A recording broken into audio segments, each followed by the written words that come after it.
देखिए, जो आज के परिवेश में जहां देश तरक्की करता है और पूरे वर्ल्ड की चौथी शक्ति, आर्थिक शक्ति होकर उभरी है, जो पार्लियामेंट में 2004 से 2014 तक के जो प्रधानमंत्री माननीय रहे हैं मनमोहन सिंह, उन्होंने कहा था 2040 में इकोनॉमी पे हम चौथे नंबर पे पहुंचेंगे, जो आज ही चौथे नंबर पे पहुंच गए हैं। और ये जो सो कॉल्ड इंडिया गठबंधन की सबसे बड़ी पार्टी कांग्रेस और उसकी साथी पार्टियां जो कहती हैं कि आज बिल्कुल तानाशाही हो रही है, आज बात सुनी नहीं जा रही है, जबकि आज ऐसा कुछ भी नहीं है। अगर तानाशाही हुई थी, अगर देश में बिल्कुल स्वतंत्रता पे पूरा कब्जा करा गया था, चाहे वो टेलीविजन हो, चाहे कोर्ट हो, चाहे आम आदमी हो, चाहे ऑफिसर्स हो, चाहे और कोई भी विभाग हो, तो वो 1975 इमरजेंसी में, तो उस इमरजेंसी का जिक्र किया जाएगा, जिससे सो कॉल्ड इंडिया गठबंधन या कांग्रेस जो आज झूठ सच के पुलिंदे बोल रहे हैं, पब्लिक में साफ हो सके कि आज सामान्य तरीके से देश दोनों तरीके से तरक्की कर रहा है। पाकिस्तान को घुस के मारते हैं और 2040 से पहले जो कांग्रेस कहती थी, प्रधानमंत्री कहते थे सदन में खड़े होकर के लोकसभा में,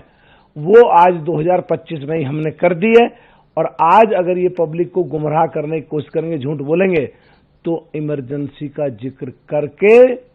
देश के सामने सच्चाई लाई जाएगी कि जुल्म 1975 में हुए और आज सबके साथ तालमेल बैठा के देश दोनों पक्षों पे, चाहे वो पाकिस्तान कुछ आतंक ये देश के ऊपर नापाक इरादे रखे, तो हम घुस के मारते हैं। और 2040 के बजाय देश 2025 में ही चौथी शक्ति संसार की आर्थिक बन गया है। ऑपरेशन सिंदूर और कास्ट सेंसस, आरएलडी का कैसे? देखिए, ऑपरेशन सिंदूर में हमने पाकिस्तान के अंदर घुस के मारा और सो कॉल्ड इंडिया गठबंधन, ये सबसे बड़ी पार्टी कांग्रेस की सरकार में 26/11 में 2-3 दिन तक उग्रवादी हत्या क्या भून दिया गोलियों से, कुछ नहीं कर पाए थे। और जो कास्ट सेंसस से संबंधित है, जो आजकल ये चला रहे हैं, ये 17वीं लोकसभा में माननीय प्रधानमंत्री जी ने सदन में खड़े होकर कितनी बार कहा, मैंने इतने दलित मंत्री बनाए, मैंने इतने पिछड़े मंत्री बनाए। उनकी नकल करके जो सो कॉल्ड इंडिया गठबंधन की सबसे बड़ी पार्टी कांग्रेस और उसकी साथियां जो जाति को लेके चल पड़ी, माननीय प्रधानमंत्री जी की नकल करके, तो उस पे माननीय प्रधानमंत्री जी ने सभी प्रदेश के मुख्यमंत्रियों को इस पे चर्चा की और इसको जल्दी कैसे हो, इस पे विचार विमर्श डिटेल में जो किया है, जो सिंधे जी ने बताया, ये मुंह तोड़ जवाब है सो कॉल्ड इंडिया गठबंधन के लोगों का जाति जनगणना पे भी और ऑपरेशन सिंदूर पे भी। दौरे पर कनिमोझी जी ने कहा हम अपनी बात रख रहे हैं, पूरा दौरा काफी पॉजिटिव है, रशिया शुरू से ही भारत का सहयोगी राष्ट्र रहा है। अच्छी बात। सो कॉल्ड इंडिया गठबंधन के उन पार्टियों के लिए जिनके नेता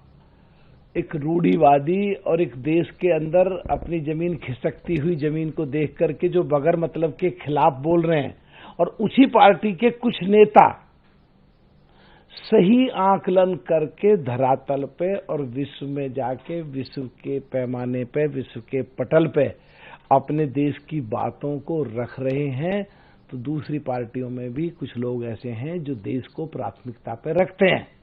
और अपने देश की विदेश में जाके वकालत करते हैं और पाकिस्तान को उजागर करते हैं। नहीं तो ज्यादातर इन सो कॉल्ड इंडिया गठबंधन की पार्टी के नेता जो बयान दे रहे हैं, जो प्रश्न पूछ रहे हैं, वो ऐसा लगता है कि वो पाकिस्तान को जिताने के पक्षधर हैं और देश के कहीं ना कहीं खिलाफ बोल रहे हैं। पर हम उनको साधुवाद देते हैं, उनको धन्यवाद देते हैं, उनका शुक्रिया अदा करते हैं, जो पार्टियों से उठ के ऊपर विपक्ष के होते हुए भी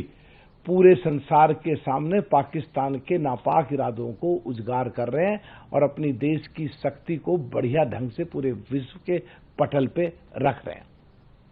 डेलीगेशन विदेश हैं, उनमें असदुद्दीन ओवैसी बहरीन में, जहां उन्होंने कहा कि भारत ने 9 टेरर कैंप्स को डिस्ट्रॉय करके पाकिस्तान को जवाब दिया है। वहीं मुस्लिम लीग के सांसद मोहम्मद बशीर ने कहा कि हम पाकिस्तान को वैश्विक स्तर पर एक्सपोज कर रहे हैं टेररिज्म के मामले में और ऑपरेशन सिंदूर हमारा जवाब था पाकिस्तान को।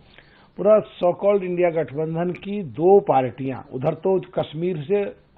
उमर अब्दुल्ला साहब और इधर से ओवैसी साहब,